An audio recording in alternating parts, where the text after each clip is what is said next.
politics, long-haired weirdos, short-haired weirdos, vandals, hooligans. The government, hug the government, love the government, hug the government, love the government. Welcome to The Politics Guys, a place for bipartisan, rational, and civil debate on American politics and policy. I'm Michael Baranowski, a political scientist at Northern Kentucky University.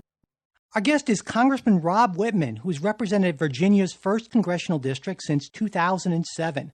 Congressman Wittman was recently named vice-ranking member of the House Armed Services Committee, and we're pleased to be able to talk with him today about the military and strategic threats to the United States. Congressman Wittman, welcome to the show. Michael, thank you. Great to be with you. You know, I think we'd start with, as someone, you've been on the House Armed Services Committee for a while, and now you're in a committee leadership role, I believe number 2 of 28 Republicans on the committee. It's a pretty big committee. You know a lot about the strategic challenges facing the United States, and so I wanted to get your take on what you see as the main threats that we're facing. Well, the pacing threat today, and the biggest threat that I believe will challenge the United States, is China. And you can make an argument about the threats of Russia, and certainly there's certain elements of that, but the threat that continues to grow is China. And, you know, I noticed that I was doing some research, and I saw that the Department of Defense's 2020 China military power report reports that China's Navy is actually now the largest Navy in the world, which surprised me. And according to this report, they have around 350 ships and subs compared to 293 in the U.S. Navy. And I was wondering if you feel that this is a real cause for concern. Well, Michael, it is. It used to be that you'd look at China and you'd say, well, yes, they have more ships than we do, but it's quality versus quantity. That is the quality of U.S. ships versus the quantity of Chinese ships. But make no mistake about it, the Chinese now have both quantity and quality. Their ships are very, very capable.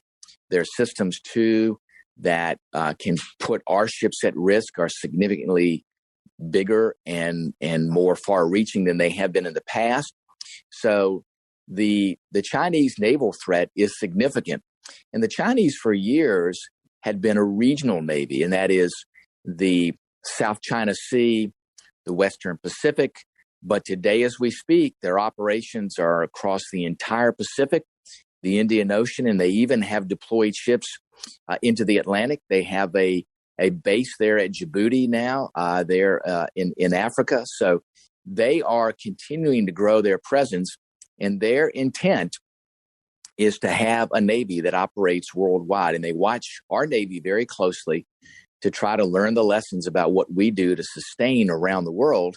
And they're very, very aggressive in trying to get information. That's the cyber breaches and the efforts that they undertake to try to get the information about what makes our Navy successful. So they understand that in order to exert influence around the world, they're going to do it through naval power. They've seen historically that those countries that dominate strategically are those that are also sea powers, and they see the correlation there, and that's what their track is right now as we speak, is to build that Navy and to operate worldwide. Now, Congressman, following up on that, I guess, is that's something it seems different than what we have seen in other confrontations with U.S. Other strategic opponents or enemies, if you want to call them that. For example, the Russians never had that sort of naval power, and the idea that do you think it's much more significant now that we live in such a globalized world where global trade is so much happening so frequently as opposed to as it was, say, 50 years ago? Well, it is. If you look again historically, those countries that are economic leaders are also ones that had significant presence on the seas, so they could maintain those open lanes of commerce on the seas. We all know that the vast majority of commerce transacts over the water, and to keep shipping lanes open to defend your interests there is key to making sure that you can indeed maintain your economic presence. So the two go hand in hand. Strategic interests go hand in hand with economic interest, and it's hard to have one without the other. And listen, the Chinese understand that. The Chinese see what is going on around the world. Their One Belt, One Road initiative is another element to either economically help or to isolate adversaries. And they are very, very adept at not only doing things to create economic interests in a variety of different countries, especially small developing countries, but also to build strategic interests there, as we've seen with the recent construction of the port there in Djibouti. It's about providing economic resources, but then in return, creating a strategic foothold in these areas. That is very concerning because that's what they're doing to grow a worldwide presence. And remember, the United States through the years did the same thing, created interests, that is relationships with other countries, would have a strategic presence there, in many instances building bases there. Now, in the world we live in today, that's not something that happens like it used to, mainly because of countries wanting to maintain their sovereignty without an appearance that they're under strategic influence by the United States. But the Chinese take advantage of that. They go to these developing countries and provide economic resources for them, and in exchange, get a strategic foothold there. And that's something that should concern everybody, in addition to their efforts to grow their Navy. And I wonder with the recent military coup in Myanmar that the growing power of China is maybe more of an issue even in that area, because it seems like we're perhaps less able to exert influence with China being a greater player, especially in that area. Well, it is. And, the Chinese are very adept at creating those relationships. And even though those countries want to be a friend of the United States, they feel compelled to have to play both sides. And I've seen that as I've traveled to those countries. They say, hey, we want to be your friend, but we don't want to unfriend, to use a social media term. We don't want to unfriend the Chinese because they see the economic interest there. And if you see Myanmar is in a critical place, and you see the Chinese have made economic investments in Myanmar, and they have created this One Belt, One Road, and that goes through Myanmar to be able to link those different countries economically. But the link is always back to China. And when I visited and spoke with leaders in India, that One Belt, One Road is a threat to India, and China specifically doing that to try to isolate India. But that's also an opportunity for the United States. As I speak to leaders in India, from Prime Minister Modi to the chief of their Navy, they want to have a stronger relationship with the United States to counter Chinese efforts in that region. But that is just a microcosm of what China is doing, not just there, but around the world. It's not just in Asia, but it's in Africa and elsewhere. I think some people might say, if we look at military spending. Now, you have better numbers on this, I'm sure, than I would, but the last numbers I have from 2019 suggest that the U.S. spent somewhere around $732 billion on the military, and China, while they were in second, it's a very distant second at $261 billion. And, a lot of people would look at that kind of top line number and say, well, not only are we comfortably in the lead, but we could maybe stand to make some considerable cuts in military spending and invest in other areas that maybe we need more help in, like things like countering the One Belt, One Road initiative in China. And I wanted to get your take on that in terms of our priorities in terms of spending to counter the Chinese threat. Well, listen, soft power, that is the use of diplomacy and other elements besides the threat of kinetics or cyber from the military, is certainly part of the formula. You have to have a strong soft power component to create relationships with other countries to try to counter the efforts by China. But one thing is that we know the Chinese do not fully report what they spend on the military.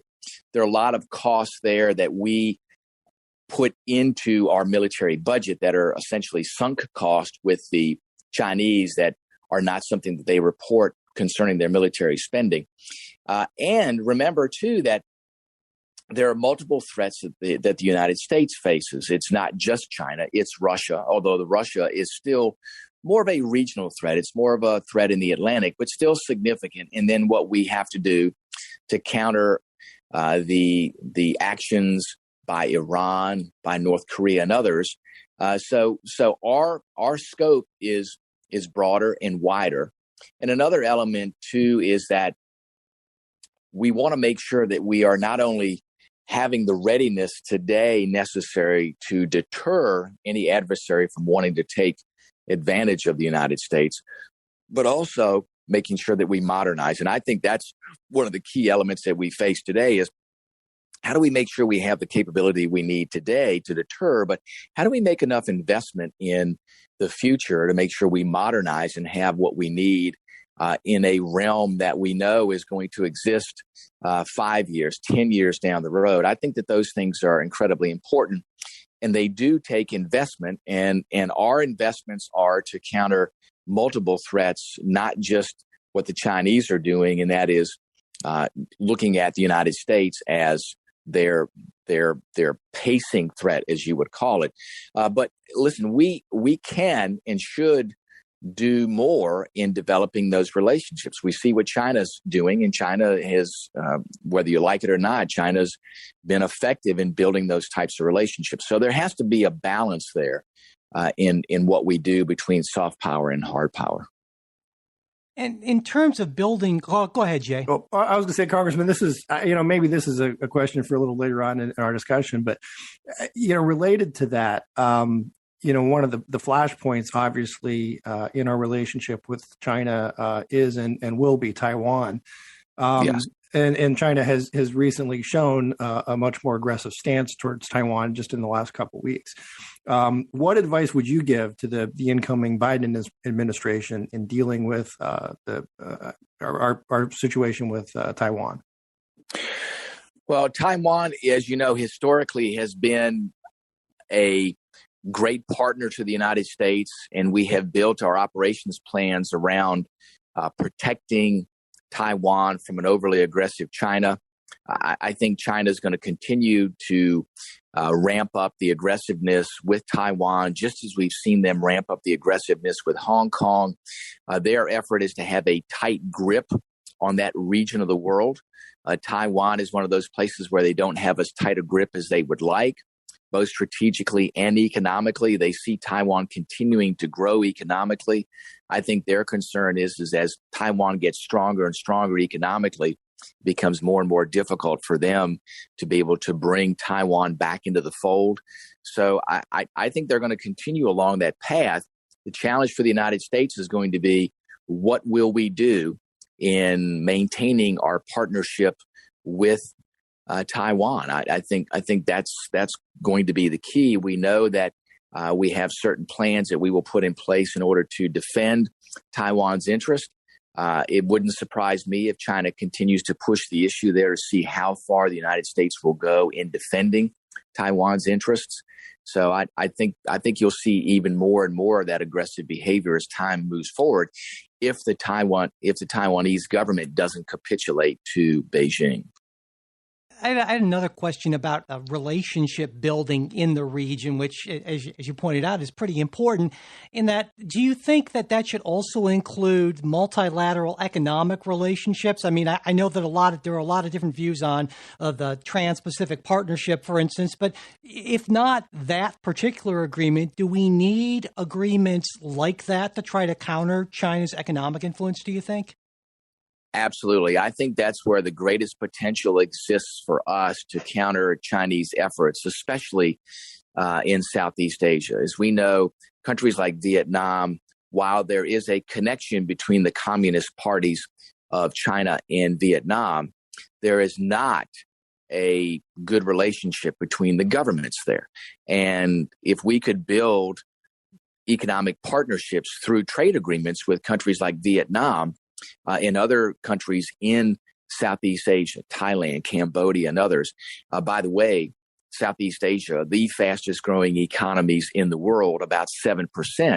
There's great opportunity there. And those countries want to have those relationships with the United States. So that's a great way to counter what the Chinese are doing in that particular region, especially their methodology. What they are doing is going into those countries, especially some of the smaller island nations there, from Micronesia and others, going in and providing some dollars, building some roads or a building of those things as a symbol of goodwill, but then in return receiving either agreements to develop the natural resources there or strategic agreements that are far greater in value than the dollars that they are giving for these particular projects there. But again, because those countries don't get attention from others, when they do get the attention from China, it's very alluring. And what we have to be able to do is not just go in and try to create a strategic or even a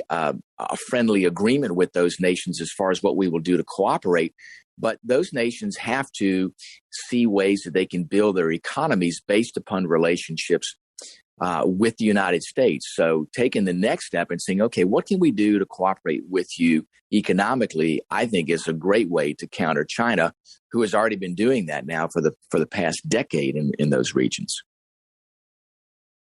I guess on the sort of the stick side of carrots and sticks, building relationships is one end, but it seems to me that we've been, at least you can argue that the United States and really the international community has been awful lax in allowing China's abuses in a lot of ways, not just human rights abuses, but abuses of intellectual property and other things. And, one thing that Jay and I have talked about on the show is that we saw in the Trump administration a move to really be a lot firmer with China on that. And one question that we've both asked ourselves is, well, is this a matter of too little, too late? It would have been easier, certainly, to do when China was in a far weaker position. And you wonder, given the growth of their economy and projections that they're going to be the largest economy in the world in, say, a generation or less, if this sort of strategy can actually be effective. And I wanted to get your thoughts on that.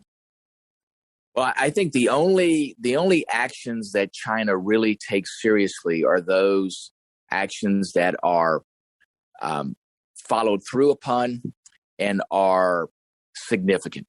I don't think little things that are for appearance sake have any impact on China. China understands one thing and one thing only, and that's strength, because that's how they operate. So I think looking at how we deal with China going forward, we have to be aggressive, and we have to do what we say we're going to do. What China looks at is to test people's resolve. And it's not just the United States, it's other countries in the region.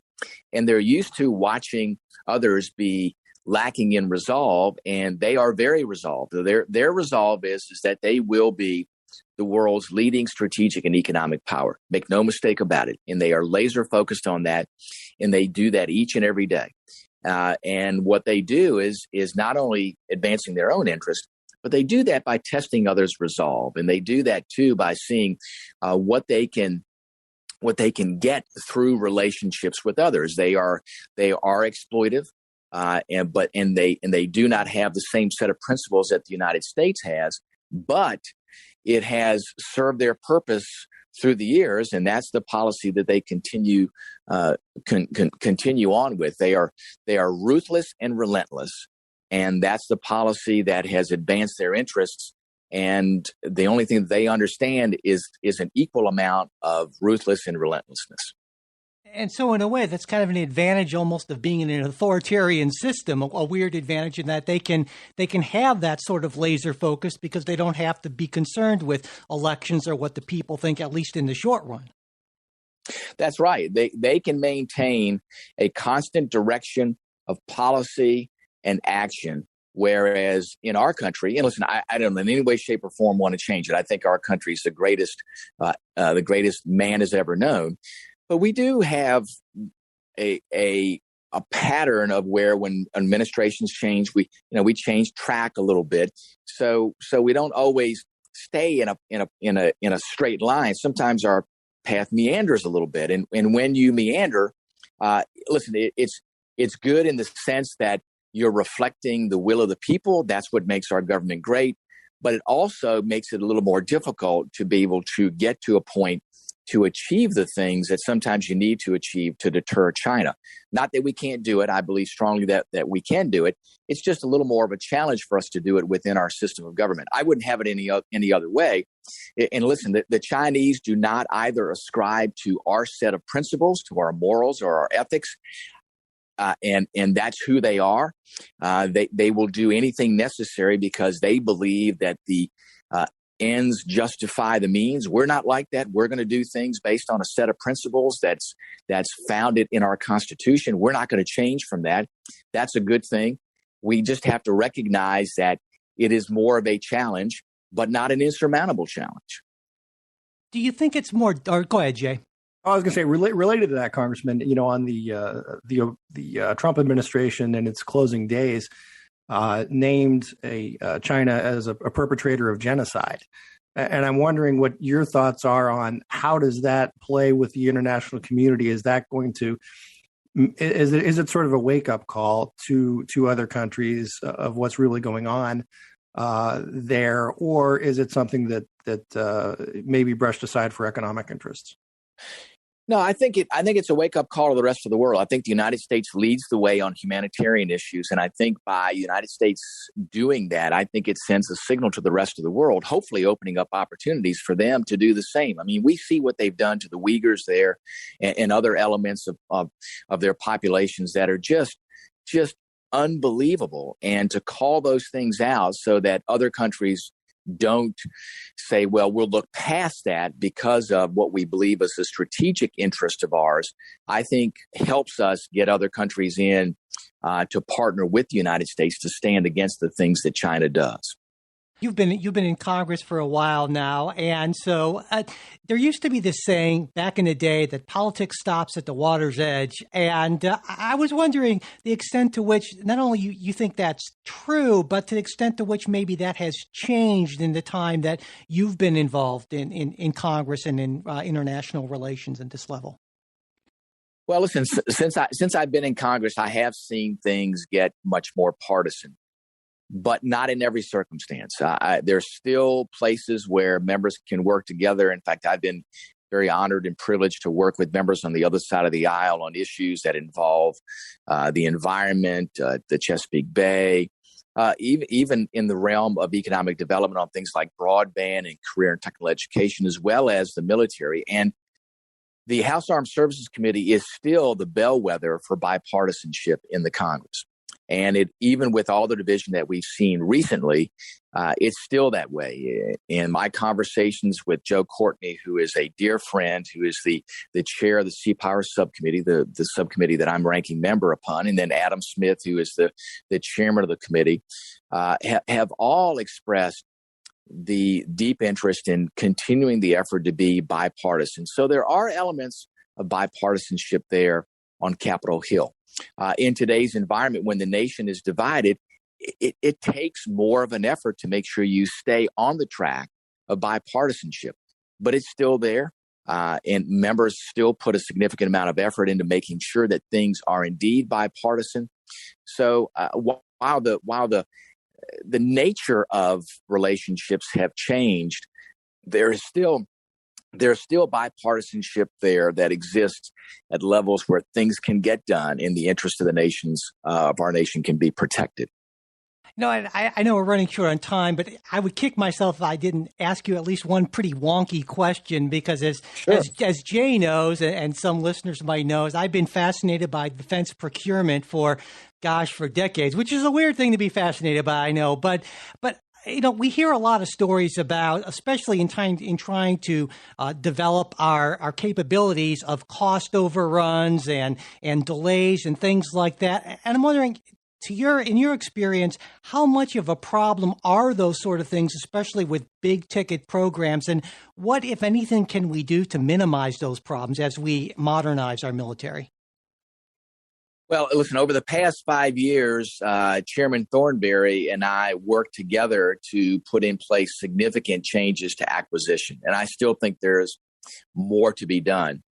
The Pentagon through the years has been very monolithic in how it makes decisions, very bureaucratic, multiple layers.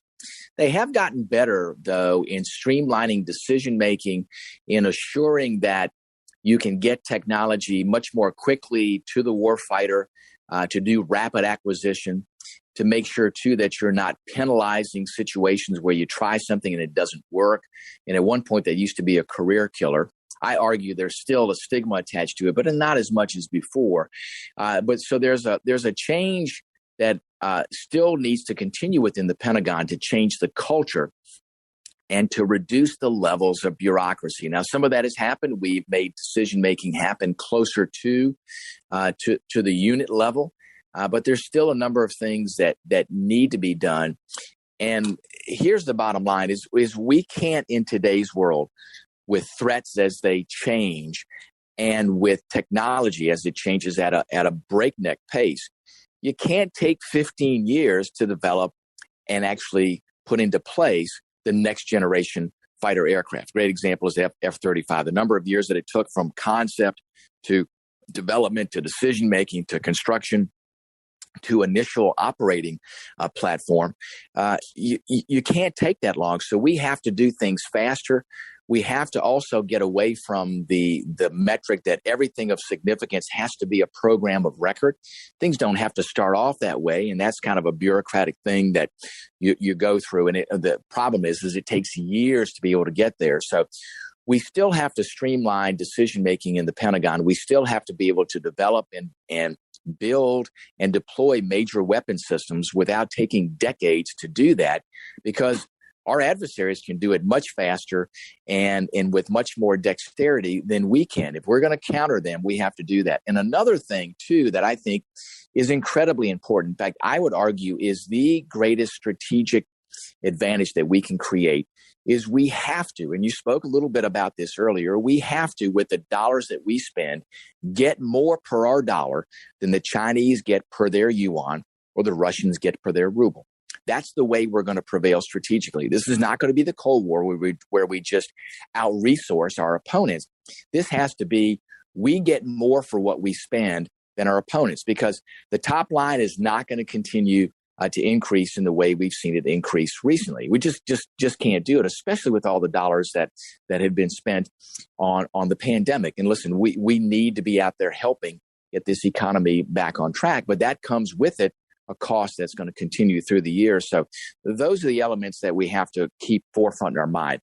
Do more with our dollar, be more innovative and creative, be able to get technology through the system faster, try things out, be willing to fail, but fail quickly, and then be able to stay ahead of our adversaries by doing that. Well, Congressman Wittman, we really do appreciate you taking the time out of your very busy schedule to talk with us about this. Thank you. Thank you so much. Thank you, Congressman. Thank you. Well, listen, thanks again for the opportunity. We look forward to coming back with you again soon. That's it for today's show. We hope you like what you heard. If you'd like a second full-length Politics Guys episode every single week, as opposed to just these occasional interviews, you can get that by becoming a Patreon supporter. Supporters also get ad-free versions of every episode, as well as other good stuff. To get the details and to become a supporter, just go to patreon.com/politicsguys. And if you can't afford to become a supporter, email me at mike@politicsguys.com, and I will get you full access to that second episode every single week.